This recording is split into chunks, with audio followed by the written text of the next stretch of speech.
সঙ্গে কখনো টাকার অভাব দেখাবেন না। আপনার বিয়েতে হয়তো বা সর্বপ্রথম দাওয়াত পায় বড় লোকেরা,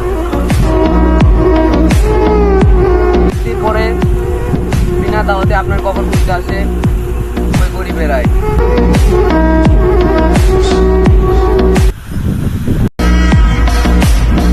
সঙ্গে কখনো টাকার অভাব দেখাবেন না। আপনার বিয়েতে হয়তো বা সর্বপ্রথম দাওয়াত পায় বড় লোকেরা,